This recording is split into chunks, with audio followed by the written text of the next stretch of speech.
아멘. 감사합니다. 오늘도 귀한 예배 가운데 나오신 모든 분들을 사랑하고 축복합니다. 정말 우리가 찬양을 통해서 예수로 충만하네라고 고백했는데 우리 앞뒤 좌우로 이렇게 인사했으면 좋겠습니다. 주님이면 충분합니다. 이렇게 인사했으면 좋겠습니다. 주님이면 충분합니다. 정말 예수 그리스도 한 분만이면 충만한 우리의 삶이, 우리의 예배가 되어지기를 소원합니다. 우리 하나님 말씀 함께 보도록 하겠습니다. 고린도후서 7장 5절에서 11절까지의 말씀입니다. 고린도후서 7장 5절에서 11절 말씀 우리 한 절씩 교독하고 마지막 절 합독하도록 하겠습니다. 제가 먼저 5절 봉독합니다. 우리가 마게도냐에 이르렀을 때에도 우리 육체가 편하지 못하였고 사방으로 환난을 당하여 밖으로는 다툼이요 안으로는 두려움이었노라.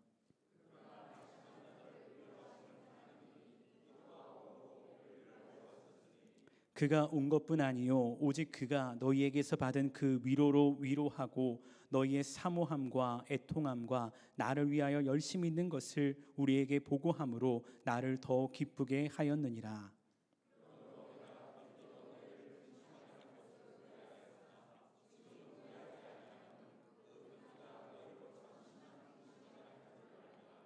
내가 지금 기뻐함은 너희로 근심하게 한 까닭이 아니요 도리어 너희가 근심함으로 회개함에 이른 까닭이라. 너희가 하나님의 뜻대로 근심하게 된 것은 우리에게서 아무 해도 받지 않게 하려 함이라.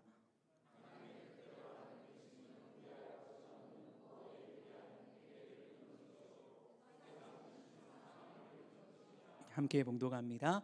보라, 하나님의 뜻대로 하게 된 이 근심이 너희로 얼마나 간절하게 하며 얼마나 변증하게 하며 얼마나 분하게 하며 얼마나 두렵게 하며 얼마나 사모하게 하며 얼마나 열심 있게 하며 얼마나 벌하게 하였는가. 너희가 그 일에 대하여 일체의 너희 자신의 깨끗함을 나타내었느니라. 아멘. 네, 오늘 우리 고린도후서 말씀을 통해서 함께 오늘 은혜를 나누고자 합니다. 지난주에는 우리 고린도전서 말씀을 통해서 함께 말씀을 나눴는데요. 오늘 7장 말씀을 통해서 어떤 근심을 하고 있나요? 라는 주제를 가지고 말씀을 나누고자 합니다. 여러분, 사람이 보통 하루에 몇 가지의 생각을 가지고 살아갈까요? 미국의 심리학자인 쉐드 햄스터더는요, 이런 이야기를 했습니다. 사람은 하루에 5만 가지에서 6만 가지의 생각을 가지고 살아간다라고 이야기를 했다고 합니다. 보통 사람들이 하루에 이제 한 7시간, 8시간 숙면을 취해야 된다라는 이야기들을 많이 합니다. 그런데 실제로 그렇게 자는 분들은 많이 없죠. 너무나 바쁘다 보니까. 근데 예를 들어 한 8시간을 잔다 했을 때 우리에게 주어지는 하루는 16시간인데 이 16시간을 분으로 나누니까 960분이 되고요. 960분을 초로 나누니까 57,600초가 되더라고요. 그러니까 이 결과를 통해 우리가 알 수 있는 것은 의식 중이든 무의식 중이든 하루 평균 1초에 한 가지의 생각을 하면서 우리가 살아가고 있다는 것입니다. 또한 사람이 하루에 하는 생각 중에서 그럼 어떤 생각들을 하고 있는가라고 조사를 해봤더니 85%는 일어나지 않을, 물론 일어날 수도 있지만 대다수가 일어나지 않을 부정적인 생각을 하고 있고 15%만이 긍정적인 생각을 하고 살아간다는 것입니다. 그렇게 사람은 매일의 삶을 살아갈 때에 어떤 생각과 싸우고 살아가느냐면 부정적인 염려하는 근심하는 생각과 싸우며 살아간다는 것입니다. 근데 오늘 말씀을 통해서 여러분에게 이런 걸 묻고 싶어서 이 얘기를 드렸는데요. 그것은 무엇이냐면 우리 안에 분명히 수많은 근심과 염려와 걱정들이 있다는 것이죠. 그런데 그 수많은 근심의 종류 중에서 정말 믿음 때문에 하나님을 사랑하기 위해서 하나님의 말씀 앞에 서기 위해서 얼마나 우리가 근심하고 있는가라는 것을 여러분에게 질문하고 싶습니다.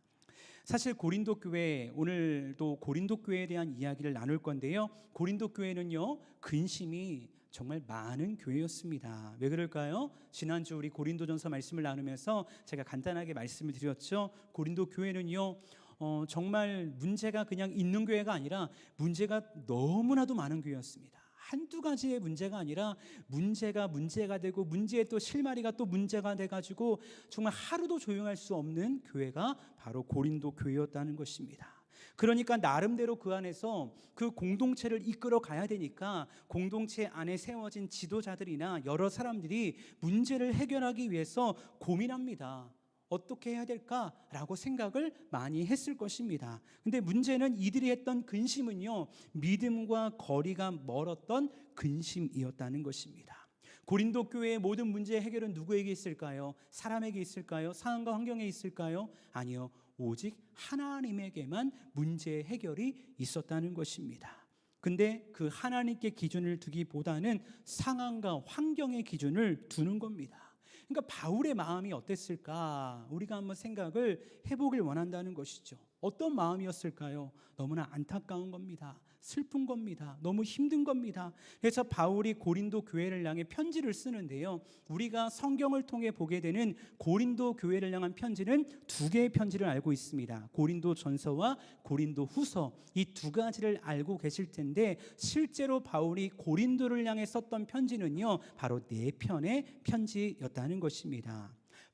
바울이 고린도에다가 4개의 편지를 썼던 이유가 이러했는데, 바울이 2차 전도 여행을 하는 중에 1년 6개월 동안 고린도에 방문해서 교회를 세우게 되죠. 그리고 안디옥으로 돌아가서 재정비하고 3차 전도 여행을 바울이 떠나게 되어집니다. 근데 3차 전도 여행 중에 그때 고린도에 대한 소식을 처음으로 듣게 되는 겁니다. 그 문제가 어떤 문제입니까? 고린도 교회 내부에 대한 문제였습니다. 그래서 바울이 첫 번째 편지를 써가지고요, 고린도에 보냅니다. 그런데 바울이 이 편지를 쓰고 이후에 에베소에 있을 때 답장을 받게 되거든요. 근데 그 답장을 받았는데 이 고린도 교회 성도들이 얼마나 완고해졌는지요, 편지에 대해 따박따박 반문을 하는 겁니다. 순종하지 않는 거예요. 완강해져 있는 것입니다. 그래서 두 번째 편지를 씁니다. 그 두 번째 편지가 바로 고린도 전서 말씀인데, 고린도 전서에서는 수많은 그동안 들었던 이야기들에 대해서 더 구체적으로 무엇이 문제인지에 대해서 훈계하기도 하고요, 그 부분에 대한 영적인 대안까지 기록한 말씀이 바로 고린도 전서였습니다. 바울은 이에 그치지 않습니다. 상황적으로 보니까요, 심상치가 않은 거예요. 편지만 보내서 될 것이 아니겠다라는 그런 마음이 들었던 것 같습니다. 그래서 바울이 에베소에서 정착하여서 사역을 하고 있었지만, 안 되겠다, 내가 고린도에 직접 가봐야 되겠다라고 고린도를 다녀옵니다. 그런데도 이 고린도 교회 성도들이 얼마나 마음이 완강해졌는지요, 교회의 문제를 해결하려는 노력을 하지 않습니다. 순종하지 않습니다. 그래서 그때의 일을 회고하면서 바울이 고린도후서 2장 1절에서 이런 말씀을 하고 있습니다. 내가 다시는 너희에게 근심 중에 나아가지 아니하기로 스스로 결심하였노니 라고 말씀하고 있다는 것입니다. 여러분 생각해 보십시오. 바울의 마음이 얼마나 어렵고 힘들었으면요, 이런 표현까지 할까요? 이 정도까지 고린도 교회가 자기 맘대로 한다면 정말 화가 나서, 아니면 모르겠다 하는 마음으로 니들 맘대로 해라, 하나님이 알아서 하십시오 라고 내버려 둘 수 있지 않을까라는 그런 이기적인 생각도 들 수 있습니다. 근데 바울 안에 있는 그 예수 그리스도의 마음이 얼마나 강한지요, 지난주 말씀을 통해 나눴던 것처럼 한 형제를 향한 그 영혼 사랑의 마음이 얼마나 강한지 바울은 고린도 교회를 절대로 포기할 수 없는 겁니다. 그래서 바울은 에베소로 다시 돌아와서 아무것도 해결되지 않은 상태 가운데 돌아와서 다시 세 번째 편지를 쓰게 됩니다. 근데 이 세 번째 편지를요, 이렇게 부릅니다. 눈물의 편지다라고 이야기합니다. 왜 눈물의 편지일까요? 고린도 교회를 생각할 때 하나님의 마음이 느껴지니까 막 눈물이 나는 거예요. 고린도 교회를 생각할 때 1년 6개월 했지만 매일마다 하나님 말씀 앞에 함께했던 성도들을 생각할 때에 그 성도들이 어떤 문제 때문에, 어떤 어려움 때문에 그렇게 낭망했을까, 그렇게 넘어졌을까, 그렇게 다시 믿음으로 설 수 없는 걸까, 그 마음 때문에 너무 아파하면서 눈물로 편지를 쓰는 겁니다. 그 세 번째 편지가 바로 눈물의 편지였죠. 그 눈물의 편지를 통해 바울은요, 고린도 교회를 향해 말합니다. 회개해라, 돌이켜라, 아주 강하게요 호소하고 권면했다는 것입니다. 이때 바울은 앞서 말씀드렸던 것처럼 에베소에서 정착하여서 사역을 하고 있었습니다. 근데 이때 무슨 일이 일어나냐면, 엎친 데 덮친 격으로 에베소에서 폭동이 일어납니다. 누구로 인해 폭동이 일어나냐면 우상 장사들로 인해서 폭동이 일어난 겁니다. 왜 그러냐면 바울 때문에 우상 장사가 되질 않는 거예요. 돈벌이가 되지 않는 거죠. 그러니까 폭동이 일어나서 예수 믿는 사람들, 그 주동자였던 바울을 잡으려는 일들이 일어나게 되어집니다. 그래서 바울이 어쩔 수 없이 에베소에서 정착하여 사역을 잘 하고 있었는데 쫓겨나죠. 그리고 마게도냐로 가게 되었다라고 성경은 말하고 있습니다. 여러분, 상황적으로 보면 어떠합니까? 정말 그야말로 절망입니다. 낙심할 수밖에 없는 그런 상황입니다. 2차 전도 여행 때 1년 6개월 동안 애썼던 고린도 교회는 아무리 노력하고 애써봐도, 직접 갔다 와도, 편지를 그렇게 써도 회개하고 돌이키지 않습니다. 3년 동안 열심히 사역하면서 또 다른 비전을 가지고, 꿈을 가지고 나아갔던 에베소에서는 생각지도 못했던 폭동이 일어나서 바울이 쫓겨나게 되어집니다. 바울의 마음이 어땠을까라는 것을 생각해 본다면 참 힘들었겠구나, 참 어려웠겠구나라는 것을 우리가 짐작해 볼 수 있다는 겁니다. 근데 여러분, 여기서 하나님의 일이 끝난다면 정말 우리가 하나님을 믿는다는 것이 참 어려울 겁니다. 근데 바로 이때에 여기서 하나님의 일이 시작된다는 것입니다. 제가 설교 때 종종 그런 말씀을 드렸습니다. 하나님의 때가 있습니다. 선하신 하나님께서 그분의 때에 분명히 일하십니다. 정말 그렇거든요. 그래서 우리가 해야 할 일은 무엇일까요? 그 하나님을 정말 내가 제대로 믿고 있는가? 아무리 상황과 환경이 어렵고 낙심의 상황이 있을지라도 내가 지금 바라보고 있는 것이 변해가는 상황인가, 변하지 않는 하나님인가를 나 자신에게 질문하며 나 자신의 신앙생활을 점검해 보아야 한다는 것입니다. 앞서 말했듯 바울이 고린도 교회로 인해 정말 마음 아파하고요, 에베소에서 일어난 소동으로 인해 쫓겨나듯 마게도냐로 도망쳐 왔는데, 사실 이때까지만 해도 절망의 상황이 맞습니다. 바울도 그 상황을 회고하면서 이렇게 말하고 있거든요. 오늘 본 말씀 5절 말씀에서 이렇게 말씀합니다. 같이 한번 읽어보겠습니다. 시작. 우리가 마게도냐에 이르렀을 때에도 우리 육체가 편하지 못하였고 사방으로 환난을 당하여 밖으로는 다툼이요 안으로는 두려움이었노라. 바울이 회고하면서 이야기합니다. 마게도냐에 이르렀을 때 우리의 육체가 너무나 힘들었다, 편하지 못했다. 그리고 사방으로 환난이었다는 거예요. 동서남북 다 막혀 있는 듯한 끔찍한 상황이었다는 것입니다. 그래서 밖으로는 다툼의 문제들, 어떤 다툼인지 모르겠지만 수많은 다툼의 문제들, 안으로는 그 다툼으로 인한 두려움과 염려와 걱정들이 가득했었다라고 바울이 말하고 있다는 것입니다. 그런데 그렇게 마음이 힘들고 어려운 그때요, 바울은 누구를 만나게 되냐면요, 디도를 만나게 됩니다. 디도가 누구냐면요, 이 세 번째 편지, 이 눈물의 편지를 전달했던 바울의 동역자였습니다. 근데 디도를 만났는데 디도를 통해서 어떠한 소식을 들었냐면 고린도 교회 성도들이 드디어 돌이켰습니다. 회개했습니다. 이 소식을 바울이 가장 낙심한 상황 가운데서 듣게 되었다는 것입니다. 그래서 바울이 그 상황을 생각하면서 오늘 말씀 6절 7절에서도 이렇게 말씀하고 있습니다. 같이 한번 이 말씀도 읽어보겠습니다. 시작. 그러나 낙심한 자들을 위로하시는 하나님이 디도가 오므로 우리를 위로하셨으니 오직 그가 너희에게서 받은 위로로 위로하고. 아멘. 하나님에 대해서 바울이 어떻게 묘사합니까? 낙심한 자들을 위로하시는 하나님이라고 말합니다. 낙심한 자들 위로하시는 하나님. 근데 어떻게 위로하셨냐면 디도가 고린도 교회를 다녀왔는데 그들을 통해서 위로받았거든요. 그리고 디도가 그 이야기를 바울에게 했을 때 고린도 교회의 성도들의 회복이 바울에게 큰 위로가 되었다라고 바울이 말씀하고 있다는 것입니다. 사실 이전에는요, 바울이 경험한 은혜, 바울이 경험한 위로, 바울이 경험한 하나님이 고린도 교회 성도들에게 위로가 되고 은혜가 되고 치유가 되고 회복이 되었습니다. 그런데 이제는 어떻게 된 겁니까? 바뀐 거예요. 고린도 교회 성도들이 경험한 위로가 지쳐있는 바울에게 진정한 위로와 격려와 축복이 되는 역위로의 상황이 이루어지게 되었다는 것입니다. 하나님께서 동역자들을 통해서 다시 한번 바울에게 일어날 수 있는 힘을 허락하시고 다시 한번 사명의 자리로 나아가게 하시는 하나님의 축복을 허락해 주셨다는 것입니다. 개인적으로 이 말씀을 보면서요, 참 바울이 부러웠습니다. 부럽죠. 저도 어느덧 사역을 이렇게 한지 전도사 때부터 사역을 이렇게 한지 몇 년 됐나 이렇게 생각해 보니까 17년 되었더라고요. 오랫동안 사역을 했죠. 근데 여러분, 사역자로서 가장 기쁠 때, 행복할 때가 언제일까요? 사람들이 저를 막 인정해 줄 때, 저에게 이렇게 좋은 말 해줄 때, 아니면 내가 맡고 있는 부서가 뭐 부흥하거나 어떤 변화가 일어날 때, 물론 그런 것도 위로가 될 때가 있죠. 잘 모를 때는, 사역을 잘 모를 때는 그것이 전부인 줄 알았기도 했습니다. 그런데요, 진짜 위로는요, 이런 위로더라고요. 함께했던 성도들이, 함께했던 사람들이 진짜 예수님의 사람으로 변화될 때입니다. 나보다 더 큰 믿음의 사람으로 그들이 살아갈 때입니다.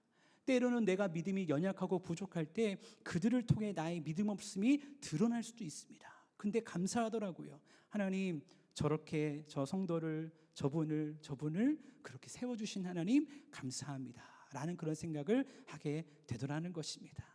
근데 참 감사하게도 지쳐있던 바울 안에 믿음으로 돌이킨 고린도 교회를 통한 이러한 위로가 가득했다는 것이죠. 그러니까 이 이야기를 들었던 바울의 마음이 어땠을까요? 너무 감사한 거예요. 너무 기쁜 거예요. 너무 행복한 거예요. 그러지 않았을까요? 요즘 이제 교회학교 여름 사역을 우리가 진행하고 있지 않습니까? 청년부 여름 수련회가 마쳤고 유치부 여름 성경학교가 마쳤습니다. 돌아오는 주에는 초등부 여름 캠프와 또 유년부 여름 성경학교가 있고 또 이후에 중고등부 여름 수련회가 진행이 되어집니다. 근데 이제서야 코로나가 잠잠해지고 교회 활동들이 다시 시작되면서 교회학교 여름 사역이 힘차게 시작될 수 있었는데, 사실 지난 3년간 코로나 상황 가운데 어떠했는지 여러분 잘 아시지 않습니까? 정말 암울했습니다. 뭔가를 하고 싶은데 할 수 없는 그런 상황이 우리 가운데 있었다는 것이죠. 이런 말씀을 왜 드리냐면, 제가 남산교회에 오기 전에 학생들 사역을 했다고 말씀드리지 않았습니까? 근데 학생이나 청년들 사역은요, 어른들도 마찬가지지만 특별히 다음 세대는요, 관계 사역입니다. 관계가 정말 중요합니다. 왜냐하면 학생들은요, 정답을 듣는 게 아니고요, 좋아하는 사람의 말을 듣습니다. 정답을 몰라서, 내 인생의 방향을 몰라서 못 사는 게 아니라 내 마음을 만져주는 사람이 없기 때문에 못 가는 거거든요. 그러니까 정답이 아니라 좋아하는 사람이 돼야 되니까 관계 사역이 너무나도 중요한 거예요. 근데 문제는 뭐냐면은 코로나 때문에 이런 관계 사역을 할 수가 없었죠. 그러니까 부서들이 어떻게 될까요? 영적으로 메말라 가는 겁니다. 제가 사역했던 교회도 마찬가지였습니다. 처음에는 온라인으로 줌 수련회를 했습니다. 근데 이런 수련회가 처음이니까 신기하죠. 선물도 많이 주고 하니까 애들이 좋아하는 거예요. 많이 참여하고. 근데 이게 뭐 한 번이나 재밌지, 두 번 하고 세 번 하고 네 번 하니까 거기서 더 이상 뭐 변화될 수가 없거든요. 방송국도 아니고. 그러니까 그 수준에서만 계속하니까 나중에는 뭐 이렇게 재미도 없고, 그리고 무엇보다 함께 부딪혀서 하는 행사가 아니다 보니까 어떤 기도도 제대로 할 수 없고 레크레이션 같은 것도 제대로 할 수 없는 그런 상황이 되어 버리는 겁니다. 그러다 보니까 어떤 문제가 생겼냐면 그 학생부 안에, 공동체 안에 다음 세대가 세워지지 않는 거죠. 그러니까 어린 중학생들이 고등학교 선배를 보면서, 야, 나도 저 선배처럼 나중에 저렇게 열심히 신앙생활 해야지, 나도 저렇게 찬양팀도 해야지, 임원팀도 해야지, 저렇게 예배 드려야지, 그런 믿음의 도전을 가지고 아이들이 자라나야 되는데 그 흐름이 완전 깨져버리는 겁니다. 공동체로 모여야 힘을 얻고 수련회 가서 목이 쉬어봐야, 기도해봐야 은혜도 경험하는데 이런 시간이 없으니까 영적인 힘도 잃어버리고 봉사자들이 세워지지 않는 것이죠. 그러니까 어떤 문제가 생기냐면 한 2년 정도 지나니까 봉사자가 없는 거예요. 부서 안에 찬양팀도 세워야 되고 임원팀도 세워야 되고 미디어팀도 세워야 되는데 제가 할게요 라는 아이들이 별로 없는 거죠.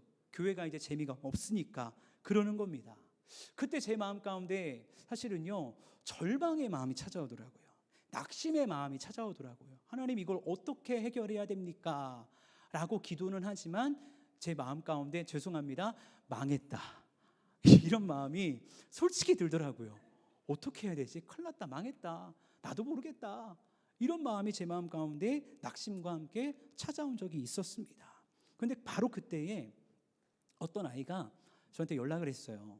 재작년 11월 정도였는데 연락을 한 겁니다. 목사님, 언제 어디서 저랑 만나요? 어디로 오세요? 이렇게 얘기하더라고요. 보통 학생들이 전화해가지고 어디서 이렇게 몇 시에 만나요 하면 어떤 마음이 드냐면요, 무섭습니다. 왜 그러냐면 얘가 또 무슨 사고를 쳤을까, 그런 생각이 들거든요. 수소문을 해봤죠. 야, 얘가 나 만나자는데 왜 그러냐, 왜 그러냐. 그런데 아무도 몰라요. 더 무서워요. 왜 그러냐면 얼마나 큰 사고를 쳤을까, 이런 생각이 드니까 무서운 마음으로 그 아이가 말한 시간에 장소에 찾아갔습니다. 찾아갔는데 더 무서운 상황이 벌어졌습니다. 한 10명이 저를 기다리고 있어요. 이것들이 지금 나를 협박하나? 이런 마음 가운데 어디 카페에서 만났습니다. 근데 그 아이들이 다 누구였냐면 당시 고등학교 2학년 아이들이었습니다. 곧 고3이 되는 아이들이었어요. 근데 그 아이들이 저에게 이런 이야기를 하는 거예요. 목사님, 저희가 할게요 라고 이야기하더라고요. 여러분, 보통 교회들을 보면 보이지 않는 암묵적인 룰이 있습니다. 그 룰은 뭐냐면 그 중에 하나가 고3 때는 모든 사역을 쉬고 공부만 한다.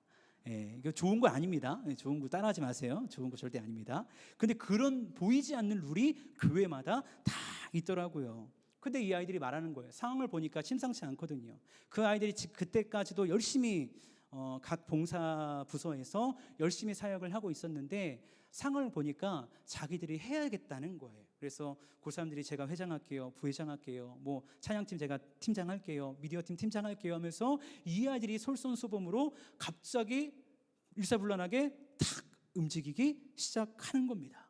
그러니까 그렇게 뺀질거렸던 동생들이 신기하게 제가 말하거나 선생님들이 말할 때는 진짜 안 움직였거든요. 근데 선배가 말하니까 움직이더라고요.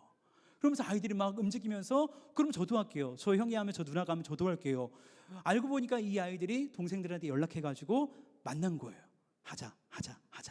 그러니까 이 아이들이 할게요 하면서 걱정했던 모든 걱정이 사라지고 팀들이 바로바로 세워지는 일들이 일어나게 되더라는 것입니다.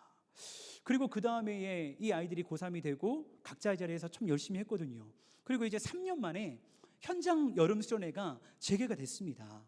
근데 현장 여름 수련회를 하는데 제 마음 가운데 또 하나의 두려움이 있었는데, 어떤 두려움이었냐면 기도회를 인도해야 되는데 이전에는 학생들과 기도회할 때 한 2-3시간씩 같이 기도를 정말 뜨겁게 했거든요. 근데 문제는 뭐냐면 이전에는 1년에 2번씩 수련회를 가지 않습니까?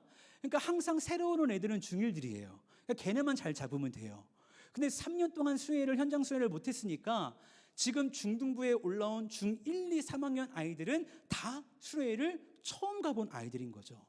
다시 말하면 이 아이들은 통성 기도라는 것을 단 한 번도 제대로 해본 적이 없는 아이들인 거예요.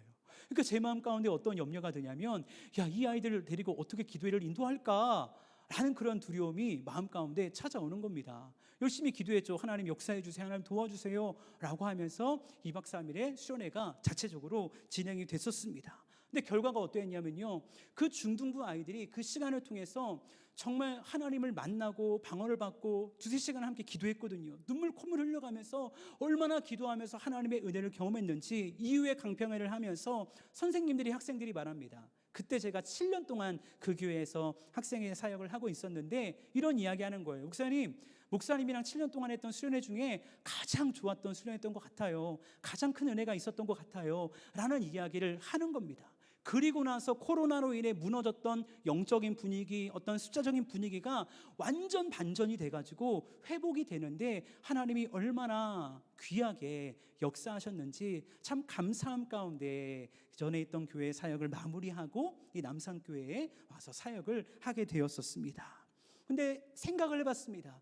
이 시작이 어디서부터 시작이 되었을까라고 생각을 해보니까 가장 힘들었을 때, 나조차도 목사였지만 나조차도 낙심하고 나조차도 넘어져 있는 그때에 그 고3 친구들이 찾아와서 제가 가장 힘들고 어려운 때에 그들을 위로의 통로로 하나님이 나에게 보내셨구나, 그래서 다시 한번 일어나게 하셨구나 라는 것이 깨달아지더라는 것입니다.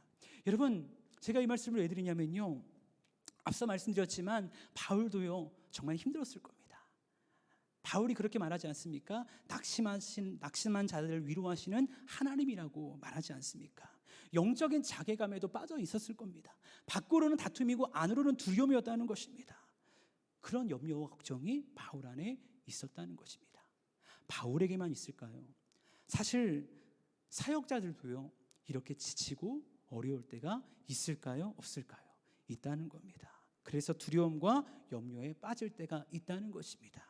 그런데 소원하기는 바로 그때에 사랑하는 성도 여러분께서, 여기 계신 분들께서 우리 사역자들의 위로가 되어줄 수 있는 통로가 되기를 주님의 이름으로 축복합니다. 담임 목사님의, 또 우리 교구 목사님의, 또 교회학교 우리 귀한 목사님들, 전사님들의 위로가 되어줄 수 있는 그런 통로가 되는 여러분 될 수 있기를 간절히 주님의 이름으로 축복합니다. 여러분, 오해하지 마십시오. 그저 사람을 위로하라고 이야기하는 것이 아닙니다. 지금 바울이 말하고 있는 위로가 사람의 위로였나요? 아닙니다. 믿음으로 회복되니까, 그 믿음의 소식을 들으니까 바울이 회복되고 위로를 받게 되어졌다는 것입니다. 사실 고린도 교회 안에 이런 결과가 나오기까지는 가장 먼저는 하나님의 역사하심, 하나님의 도우심이 있었고, 그리고 무엇이 있었을까요? 고린도 교회를 향한 바울의 끊임없는 사랑과 기도가 있었다는 것입니다. 그리고 한 가지 더, 이 일에 숨은 동역자가 있었는데 그 사람은 바로 이 눈물의 편지의 전달자였던 디도라는 겁니다. 생각해 보십시오. 세 번째 편지를 보낼 때의 상황이 어떠한 상황일까요? 좋은 상황입니까? 화기애애한 상황입니까? 아니요, 절대 그렇지 않습니다. 고린도 교회 성도들 절대 그 마음의 완강함이 무너지지 않는 그런 상황입니다. 그들이 반길지 안 반길지도 모르는 너무나 어려운 삭막한 그런 상황 가운데 있었다는 것입니다. 그런데 디도가 바울의 부탁을 받고 고린도를 향해 가는데 어떤 마음으로 갔는지 고린도서 8장 17절에서 이렇게 말씀하고 있습니다. 그가 권함을 받고 더욱 간절함으로 자원하여 너희에게 나아갔고 라고 말씀하고 있습니다. 디도가 어떤 마음으로 갑니까? 간절한 마음으로 갔다는 겁니다. 억지로 떠밀려서 간 것이 아니라 자원하는 마음으로 너희에게 나아갔다라고 말하고 있다는 것입니다. 디도의 간절함은 어떤 마음이었을까요? 이런 마음이지 않았을까요? 이 편지를 통해서 고린도 교회 성도들이 정말 변화됐으면 좋겠다, 그런 간절한 마음이었을 겁니다. 바울의 눈물의 편지를 통해서 그들이 바울의 마음을 알아주고 함께 눈물로 돌이켰으면 좋겠다, 그 마음을 가지고 디도가 나아갔을 겁니다. 모르긴 몰라도요, 디도는요 끊임없이 기도하며 고린도를 향해 나아갔을 것입니다. 하나님 도와주십시오. 하나님 역사해 주십시오. 우리의 힘으로, 내 힘으로 할 수 없습니다. 하나님만이 소망입니다 라고 하며 한 걸음 한 걸음 고린도를 향해 나아갔을 것입니다. 고린도에 가서도요, 바울보다 더 간절한 마음으로 이 눈물의 편지를 그들을 향해 눈물 콧물을 다 흘려가면서 그들에게 읽어 주었을 것입니다. 근데 소원하기는 바로 여기 앉아 있는 우리가 서로가 서로에게 이런 위로의 동역자가 될 수 있는 복음의 통로가 된다면 하나님께서 우리 남산교회 공동체를 얼마나 아름답게 세워 나가실까, 우리가 이것을 꿈꿀 수 있다면 얼마나 좋을까, 이런 생각을 하게 된다는 것입니다. 지난주 담임 목사님께서 주일 말씀 마지막에 그런 말씀하셨죠. 이 시대의 사탄의 전략이 무엇이었습니까? 교회는 다니지만 예수 믿지 마라고 이야기하는 겁니다. 예배는 드리지만 은혜 받지 마. 교회는 왔다 갔다 하지만 그리스도인 되지 마. 이것이 사탄의 전략이라는 것입니다. 근데 이 시대 가운데 하나님이 찾으시는 사람은 어떠한 사람일까요? 디도와 같은 동역자 아닐까요? 디도와 같이 진짜 그리스도인, 영향력 있는 그리스도인을 하나님이 찾으신다는 것입니다. 사랑하는 성도 여러분, 디도와 바울의 마음은요 오직 한 가지 마음이었습니다. 예수 그리스도의 복음으로 구원받은 성도들이, 예수 그리스도의 핏값으로 세워진 고린도 교회가 온전하게 세워져야 하는데, 거룩하게 세워져야 되는데, 그들이 회개함으로 돌이켜야 되는데, 그것이 바로 바울의 마음이었고 디도의 간절한 마음이었다는 것입니다. 그런데 앞서 말했듯 이들의 간절함과 열심을 통해, 무엇보다 하나님의 기적적인 역사를 통해 고린도 교회가 드디어 회복의 길을 향해 한 걸음 한 걸음 나아가게 된 것이죠. 그리고 디도가 이 기쁜 소식을 가지고 바울에게 나왔던 것입니다. 그리고 이런 상황 가운데 역으로 위로를 경험했던 이 바울이 너무나 기쁜 마음으로, 너무나 감사한 마음으로 편지를 쓰게 되는데, 그 편지가 바로 네 번째 편지이고, 그 편지가 우리가 오늘 읽은 고린도 후서 말씀인 것입니다. 바울은 오늘 말씀을 통해 그들의 회개가 하나님 앞에서 얼마나 큰 기쁨인지를 이렇게 말씀하고 있습니다. 오늘 말씀 8절과 9절 말씀인데요, 같이 한번 읽어보도록 하겠습니다. 함께 읽습니다. 시작. 그러므로 내가 편지로 너희를 근심하게 한 것을 후회하였으나 지금은 후회하지 아니함은 그 편지가 너희로 잠시만 근심하게 한 줄을 알미라. 내가 지금 기뻐함은 너희로 근심하게 한 까닭이 아니요 도리어 너희가 근심함으로 회개함에 이른 까닭이라. 아멘. 지금 우리는 바울의 세 번째 편지를 볼 수는 없습니다. 그래서 어떤 내용이 적혀 있는지 사실 알지 못합니다. 근데 네 번째 편지인 고린도후서를 보면요, 세 번째 편지가 얼마나 강한 어조로 쓰여진 편지인지를 짐작할 수 있습니다.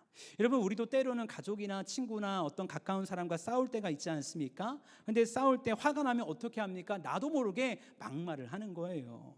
물론 바울이 세 번째 편지를 통해 욕을 하거나 너무 심한 막말을 한 것은 아니겠지만, 본인이 생각하기에 이런 생각을 한 것 같습니다. 내가 좀 너무했나? 이렇게까지 말하지 않을 걸, 상처받았으면 어떡하지? 이런 마음이 있었던 것 같습니다. 그래서 방금 읽었던 말씀에서 바울이 이런 표현을 하지 않습니까? 내가 편지로 너희를 근심하게 한 것을 후회하였으나 라고 말합니다. 후회하였으나.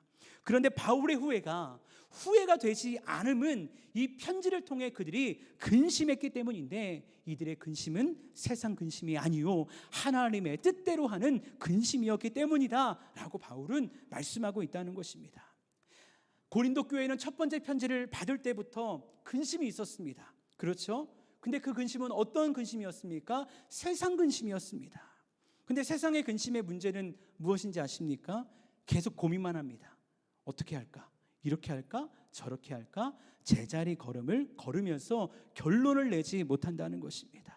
그것이 세상 근심입니다. 마태복음 19장을 보면요, 재물 많은 청년이 예수님께로 나옵니다. 그러면서 이런 질문합니다. 예수님, 제가 어떻게 해야 영생을 얻을 수 있습니까? 그래서 예수님 말씀하십니다. 내가 생명에 들어가려면 계명들을 지켜라 라고 말합니다. 근데 이 청년이 자신 있게 말합니다. 이 모든 것을 내가 다 지켰습니다. 무엇이 부족합니까? 너무 당당하게 이야기를 하는 것이죠.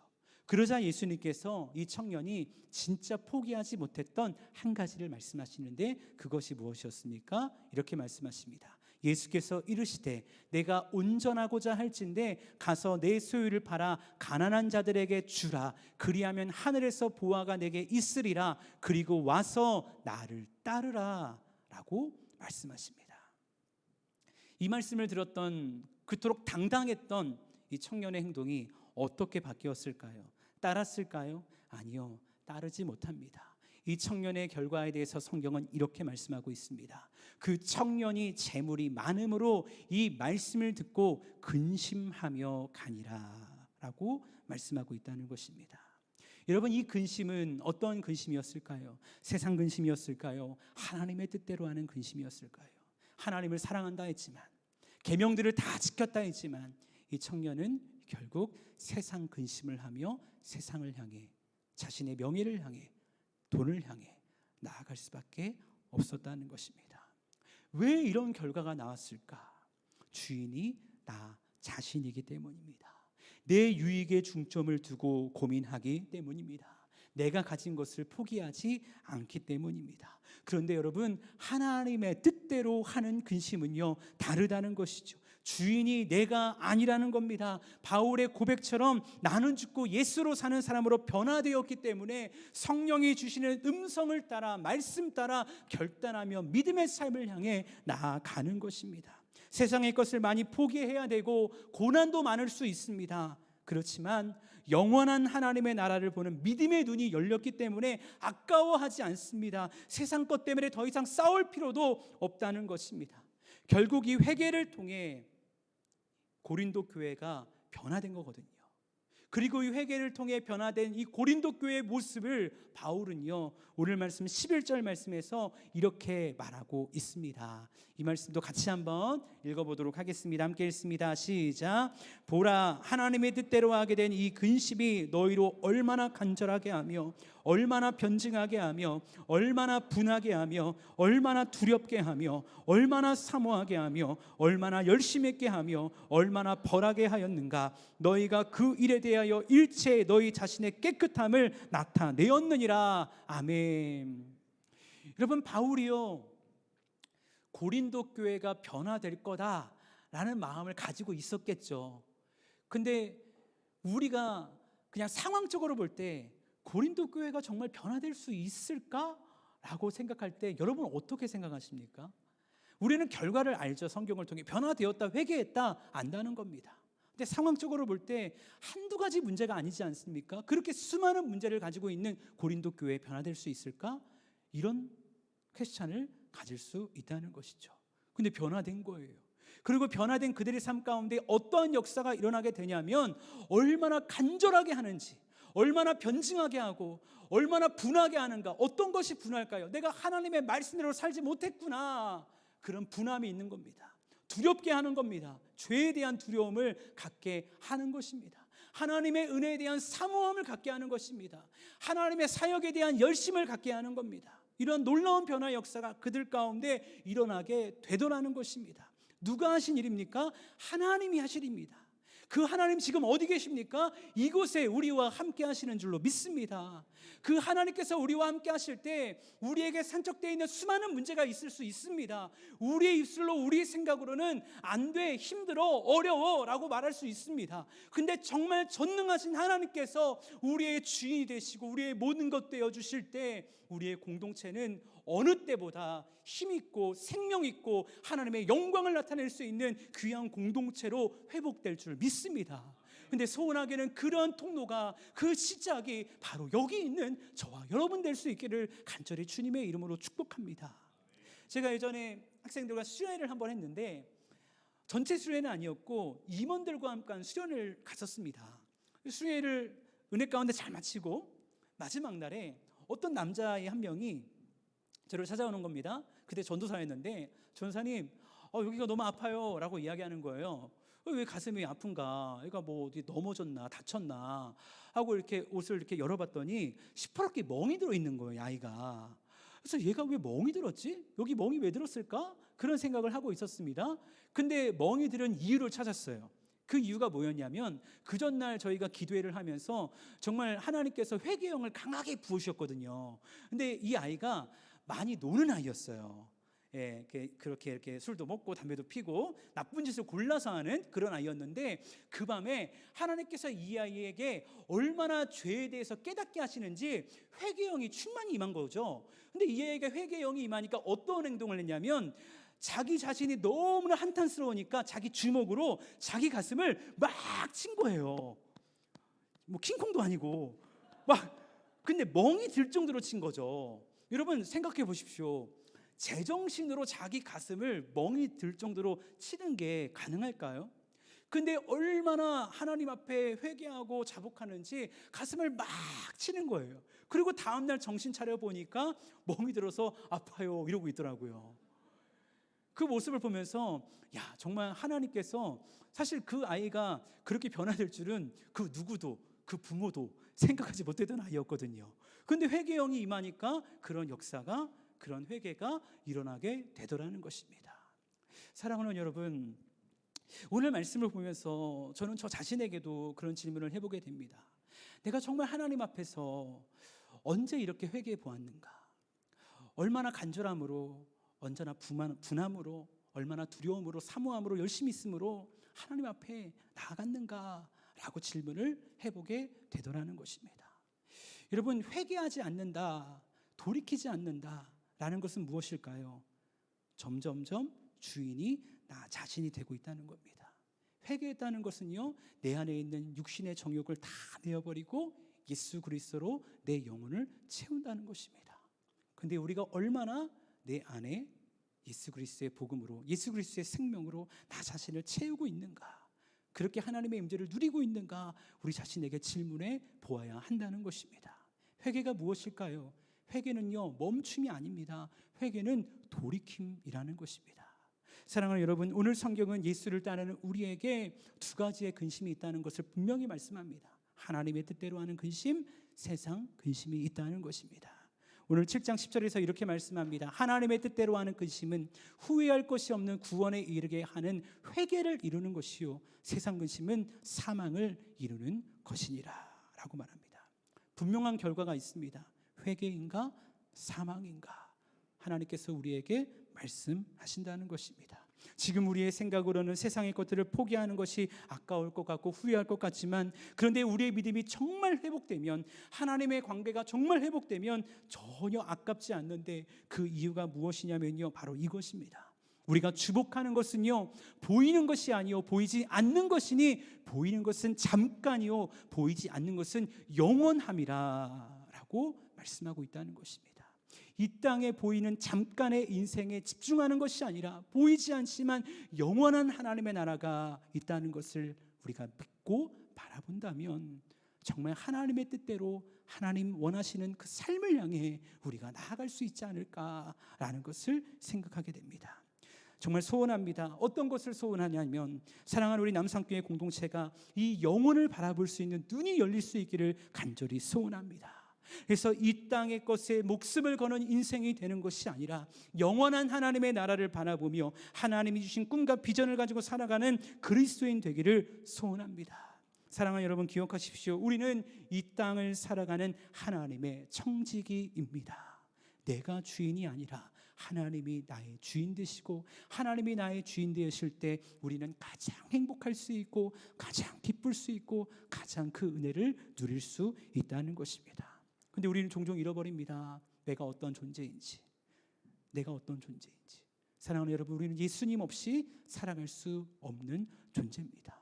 예수로 충만해야 될 존재라는 것입니다. 날마다 이 은혜를 기억함으로 우리의 삶이 세상의 근심으로 물들고 넘어지는 존재가 되는 것이 아니라, 때로는 힘들고 정말 버겁고 그럴 수 있지만 하나님의 뜻대로 하는 근심을 통해 날마다 우리의 생명이, 우리의 영혼이 새롭게 됨을 경험할 수 있는 그리스도인 되기를 간절히 주님의 이름으로 축복합니다. 그래서 고린도 교회 성도들이 그렇게 회복됨으로 말미암아 바울에게 위로가 되고 디도에게 위로가 되고 수많은 사람들에게 위로가 되었을 것이지 않습니까? 그것처럼 우리의 회복을 통해 여러분과 함께하고 있는 수많은 우리 사랑방 식구들, 교구 식구들, 우리 남산교회 모든 지체가 서로가 서로를 위로하고 격려하며 회복시켜주는 그러한 귀한 복음의 공동체 되는 우리 모두가 될 수 있기를 간절히 주님의 이름으로 축복합니다.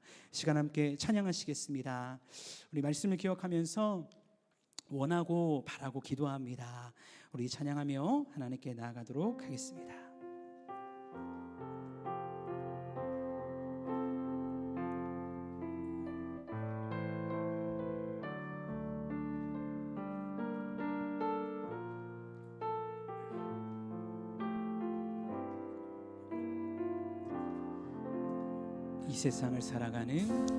이 세상을 살아가는 동안에 나의 힘을 의지할 수 없으니 기도하고 낙심하지 말 것을 주께서 참 소망이 되심이라. 주의 길을 걸어가는 동안에 세상에 곧 의지할 수 없으니 감사하고 낙심하지 말 것을 주께서 참 기쁨이 되심이라. 하나님의 꿈이 나의 비전이 되고 예수님의 성품이 나의 인격이 되고 성령님의 권능이 나의 능력이 되길 원하고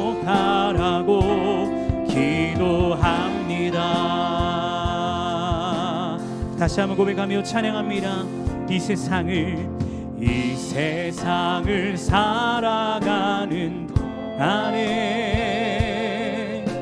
나의 힘을 의지할 수 없으니 기도하고 낙심하지 말 것을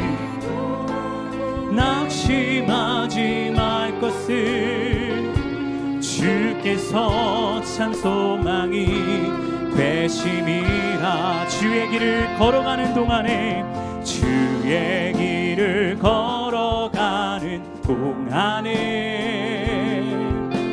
세상의 것 의지할 수 없으니 감사하고 낙심하지 말 것을 주께서 참 기쁨이 되심이라. 아멘. 주님, 하나님의 꿈이 나의 비전이 되고 예수님의 성품이 나의 인격이 되고 성령님의 권능이 나의 능력이 되길 원하고 바라고 기도. 하나님의 꿈이 나의 비전이 되고 예수님의 성품이 나의 인격이 되고 성령님의 권능이 나의 능력이 되길 원하고 바라고. 우리 한 번 더 고백하며 나아갑니다. 하나님의 꿈이 나의 비전이 되고 예수님의 성품이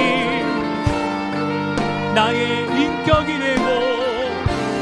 아멘. 주님, 성령님의 권능이 나의 능력이 되길 원하고 바라고 기도합니다. 이 시간 함께 기도하며 나아가기를 소원합니다. 이 시간 기도하며 나아갈 때 하나님, 우리가 하나님의 뜻대로 하는 근심을 통해 온전한 그리스도인으로 세워지기를 원합니다. 하나님, 그래서 우리를 통해 하나님의 나라가 온전히 임하기를 원합니다. 세상의 근심을 통해서 넘어지고 낙심하는 자가 되는 것이 아니라 하나님, 날마다 하나님의 뜻대로 하는 근심을 통해서 주의 나라를 세우며 주의 영광을 선포하는 온전한 그리스도인의 통로로 쓰임받는 우리 자신 될 수 있도록 우리를 세워 주시옵소서. 우리 간절한 마음으로 주여 한번 외치며 함께 기도하며 나아갑니다. 기도하시겠습니다. 주여, 아버지 하나님 감사합니다. 하나님께서 함께하여 주셔서 오늘도 귀한 시간 가운데 하나님 말씀 앞에 가여 주시고 주의 놀라운 사랑 가운데 뚫림바 되어서 주의 놀라운 영광 앞에 주의 놀라운 임재 앞에 나아갈 수 있도록 인도하신 하나님 참으로 감사를 드립니다. 오늘 하나님 말씀을 통해서 다시 한번 깨닫게 하시니 감사합니다. 변화되지 않을 것 같았지만, 변화될 수 없는 것 같았지만 고린도 교회 안에 하나님의 성령의 역사하심이 일할 때에 하나님의 때에 온전한 회복과 온전한 치유와 온전한 주의 영광의 나타남을 보게 됩니다. 하나님, 이처럼 하나님 살아계신 하나님이고 하나님 역사하신 하나님이고 하나님 능력의 하나님인 줄 믿습니다. 그 하나님을 바라보는 믿음의 눈이 되게 하여 주옵소서. 그 하나님을 의지하게 하여 주옵소서. 그 하나님의 놀라운 영광의 임재 앞에 붙들림 받으어서 하나님의 사랑의 힘을 선포하는 복음의 통로로 우리가 쓰임받을 수 있도록 우리를 사용하여 주옵소서. 우리 가운데 주님의 일들을 이루어 주시옵소서. 주의 살아계심이 우리를 통해 온전히 드러날 수 있도록 하나님 우리를 사용하여 주시옵소서. 세상의 근심 가운데 낭만하고 낙심하는 가는 것이 아니라 하나님의 뜻대로 하는 근심을 통해 하나님이 이루시는 놀라운 영광의 하나님의 축복과 은혜를 경험하는 우리 모두가 될 수 있도록 성령님도 오시고 역사하여 주시옵소서.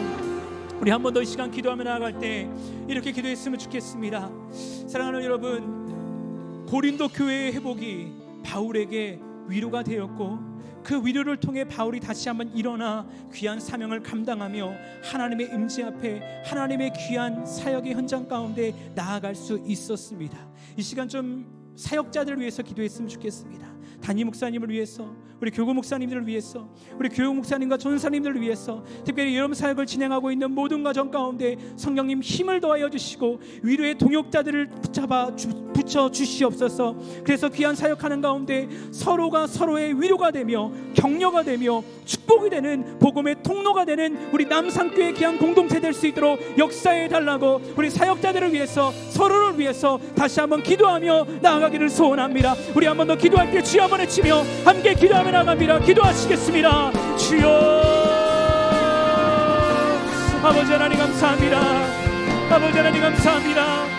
고린도의 교회의 회복이 바울에게, 디도에게, 수많은 사람들에게 위로가 되어서 그 위로의 성령 하나님께서 회복시켜 주시고 다시 한번 이 사역의 현장 가운데 나아가게 하시는 하나님의 놀라운 영광의 복음의 은혜를 부어주신 줄로 믿습니다. 하나님 아버지, 위로하시는 하나님, 낙심한 자를 위로하시는 하나님, 오늘도 우리 가운데 낙심해 있는 영혼들이 있다면 그 영혼의 마음을 위로하여 주시고 만져주시고 치유하시고 회복시켜 주시옵소서. 다시 한번 일어나게 하여 주시옵소서. 다시 한번 회복되게 하여 주시옵소서. 다시 한번 주의 믿음을 향하여, 주의 복음을 향하여, 주의 사역을 향하여 일어나 전진할 수 있는 복음의 군사 되어질 수 있도록 성령의 능력으로, 성령의 은으로 충만하게 채워주시고 일하여 주시옵소서. 그 주님을 바라봅니다. 그 주님을 갈망합니다. 그 주님을 사모합니다. 그 주의 놀라운 영광 앞에 온전히 붙들림 받을 수 있는 우리 모두가 될 수 있도록 성령이 역사하시고 인도하여 주시옵소서. 그렇게 일하시고 역사하실 주님 기대하며 예수님의 이름으로 기도합니다.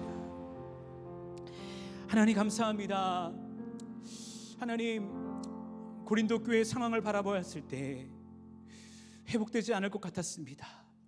하나님, 힘들고 어려운 상황 가운데 언제 회복될 것인가, 언제 일어날 것인가, 언제 하나님이 역사하실 것인가, 그러한 염려와 두려움과 낙심이 있었습니다. 그런데 하나님, 하나님의 때에 하나님은 그들에게 이 회복의 놀라운 영광을 허락하신 줄로 믿습니다. 하나님, 오늘 우리가 바라보는 것이 무엇입니까? 하나님, 상황과 환경을 바라보는 것이 아니라 전능하신 하나님을 바라보게 하여 주시옵소서. 능치 못함 없으신 하나님을 바라보게 하여 주시옵소서. 그 하나님 안에서 하나님이 기뻐하시는 공동체를 세울 수 있는 복음의 통로로 우리 자신이 설 수 있도록 인도하여 주시옵소서. 이 세상을 살아가면서 하나님, 세상의 근심 가운데 낙심하고 염려하는 삶을 사는 믿음 없는 자가 되는 것이 아니라 날마다 하나님의 뜻대로 하는 근심을 통해서 내가 주인이 아니라 하나님이 주인 되심을, 하나님이 나의 모든 것 되심을, 하나님이 우리의 교회의 주인 되심을 선포할 수 있는 우리 모두가 될 수 있도록 성령님 역사하여 주시옵소서. 또한 주님 함께하여 주셔서 고린도 교회를 통해서 하나님, 디도가, 바울이, 또 수많은 믿음의 동역자들이 위로를 얻고 그 위로를 통해 다시 한번 힘있게 사역의 현장을 통해 나아갈 수 있음에 너무나 감사합니다. 오늘날에도 우리가 함께 동역함에 있어서 이러한 위로의 동역자들이 필요합니다. 주여, 위로의 동역자들을 붙여주셔서 함께 나아가는 이 길 가운데 외롭지 않게 하시고 지치지 않게 하여 주시고 함께함이 기쁨이 되며 함께함이 즐거움이 될 수 있는 우리 귀한 남산교회 공동체 될 수 있도록 우리 공동체 안에도 이렇게 위로하시는 하나님의 역사와 충만하심이 넘칠 수 있도록 도와주시옵소서. 그렇게 일하시고 역사하실 주님을 기대하고 찬양하오며 살아 역사하시는 우리 주 예수님의 이름으로 감사하며 기도드렸사옵나이다. 아멘. 아멘. 아멘. 우리 다 같이 일어나셔서 우리 오른손 들고 다시 오실 주님 기대하며 함께 선포하며 나아가도록 하겠습니다. 아멘. 주 예수여 오시옵소서. 마라나타. 아멘.